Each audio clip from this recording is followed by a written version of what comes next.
raíz del asesinato del presentador Efraín Ruales, una dura realidad de nuestro país se puso en evidencia, que cada vez es más común ver a menores de edad involucrados en actos delictivos, ya sea robos, asesinatos o incluso tráfico de drogas. ¿Pero qué dice nuestra legislación sobre los adolescentes infractores?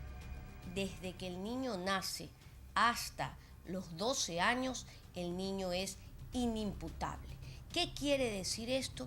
No está sujeto a ninguna acción de privación de libertad, a ningún enjuiciamiento. ¿Qué pasa con los menores o adolescentes infractores de 13 a 17 años? A ellos sí se los puede juzgar con una justicia especializada. ¿Qué quiere decir esto? Una justicia que comprenda o que analice cada caso del infractor. Y es que cuando hay un adolescente infractor, lo que se busca no es una condena, sino más bien la reeducación y la reinserción a la sociedad. Existe pues el criterio de que hay esta reinserción o esta reeducación no se produce. ¿Por qué no se produce?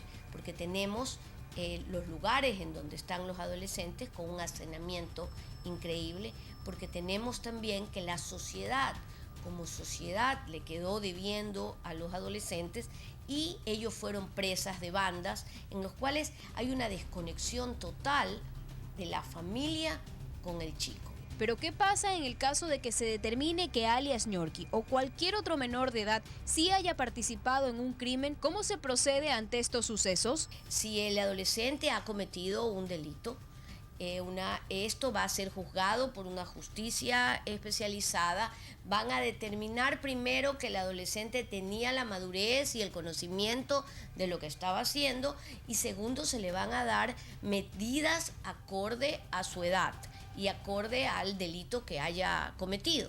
Entonces, vamos a decir, doctora, le van a dar una medida de reeducación al adolescente. ¿Cuánto tiempo va a estar en este lugar de reclusión? 8 años máximo, dependiendo del caso. Los menores infractores también tienen derecho a la defensa, a tener un abogado privado y a garantizar su bienestar.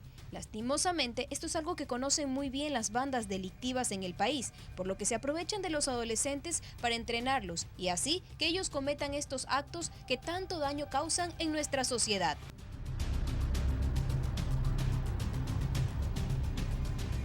Ahora les vamos a hablar sobre el título 1 que trata de los menores infractores. La responsabilidad del adolescente infractor. Los adolescentes son penalmente imputables y por lo tanto no serán juzgados por jueces penales ordinarios ni se les aplicará las sanciones previstas por la ley. La comprobación de la edad e identidad de los adolescentes se realizará a través de cualquier documento público o identificación, o mediante una prueba científica pertinente realizada por un perito. En caso de que el adolescente cometa alguna infracción, se le solicitará una orden judicial para la práctica y poder resolver este tipo de problema. También tenemos sobre los niños y niñas que si es que ellos, en caso de que cometan alguna infracción, serán llamados a los padres de familia para que resuelvan esto, porque ellos no son responsables de las actitudes que ellos hacen y no se les juzgará ni tampoco se les implementará unas medidas socioeducativas. Mi nombre es Joana Jaramillo y voy a hablar sobre los derechos y garantías en el juzgamiento. Primero está el derecho a la inocencia. Esto quiere decir que cualquier adolescente infractor tiene el derecho a considerarse inocente hasta que el dictamen final demuestre lo contrario. Asimismo, tiene el derecho a estar informado. Esto quiere decir que personalmente se le debe informar de cualquier cosa que suceda en su proceso y se le debe asignar un defensor público en las próximas 24 horas. Si es que esto no sucede, cualquier proceso que se haya desarrollado se considera nulo al no tener a alguien que lo defienda. Y asimismo tiene el derecho a permanecer en silencio. La segunda parte es el derecho a la garantía de reserva. Esto quiere decir que cualquier información personal o familiar no puede ser difundido, ya que esto viola los derechos de los adolescentes. El segundo punto sería la proporcionalidad. Esto quiere decir que a la infracción que se le cometa debe haber una medida socioeducativa que también fortalezca esta medida. Y debe hablar sobre la celeridad procesal. Las medidas cautelares son restricciones impuestas por el juez de control y tienen el objetivo 1 de asegurar la presencia del acusado en los procedimientos y 2 garantizar la seguridad de la víctima, testigo y comunidad. Existen varias medidas cautelares y entre estas están 1. La permanencia del adolescente en su domicilio bajo vigilancia. También la obligación de someterse al cuidado de una persona o entidad. La obligación de presentarse periódicamente con el juez. De igual manera, la prohibición de ausentarse del país o localidad determinado por el juez. La prohibición de asistir a lugares o reuniones determinadas por el juez. De igual manera, la prohibición de comunicarse con determinadas personas. Y por último, la privación de la libertad en casos especiales. El ejercicio de acción para el juzgamiento únicamente lo lleva a cabo un fiscal. Dentro de los sujetos procesales nosotros encontramos al fiscal de los adolescentes infractores y al adolescente infractor.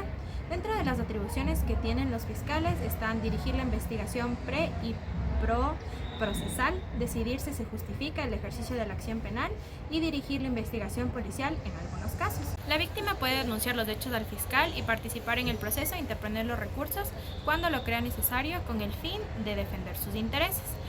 De igual manera, nosotros contamos con 3 etapas dentro del proceso del juzgamiento adolescente. La primera es la instrucción, que son 45 días improrrogables desde la audiencia de formulación de los cargos. Antes de esta instrucción existe una investigación previa que no dura más de 4 meses en caso de que los delitos sancionados tengan una pena privativa de 5 años y no más de 8 meses en caso de que sean más de 5 años. Después sigue la evaluación y la preparación del juicio y por último sigue el juicio. En este punto vamos a tratar sobre la remisión, la convocatoria, la audiencia de juicio, la sentencia si el caso lo amerita. Primeramente, los adolescentes tienen el derecho a ser tratados con dignidad y respeto durante este proceso judicial. El juzgador especializado en adolescentes infractores declarará instalada la audiencia de juicio en el día y la hora señalados previamente por el fiscal, contando con la presencia de el fiscal, conjuntamente con el adolescente infractor, su defensor privado o público. Una vez que cada uno termine su intervención, se procederá a lo que es la prueba de las evidencias. Es aquí donde el juzgador concederá la palabra para alegar sobre la existencia del delito, la responsabilidad del adolescente y la medida socioeducativa aplicable. Si es que las pruebas son jurídicas, son verdaderas, se procede con el siguiente paso, que es el juzgador ordenará la notificación con el contenido de la sentencia, dentro del plazo de 3 días posteriores a la finalización de la audiencia del juicio. Dentro de esta audiencia de juicio y la finalización con la sentencia, el juzgador especializado con infractores determinará con precisión el tiempo y el modo de la medida socioeducativa que el adolescente infractor en este caso deberá cumplir. El juzgamiento se lo hará en una sola audiencia, cabe recalcar, con la previa citación al adolescente a quien se le atribuye la contravención, y la resolución de esta se pronunciará en la misma audiencia, la cual deberá ser notificada y contra ella no habrá recurso alguno. En caso de que el adolescente infractor haya cumplido con la remisión, pues este proceso no será necesario cumplirlo y el adolescente pues quedará libre de la sentencia.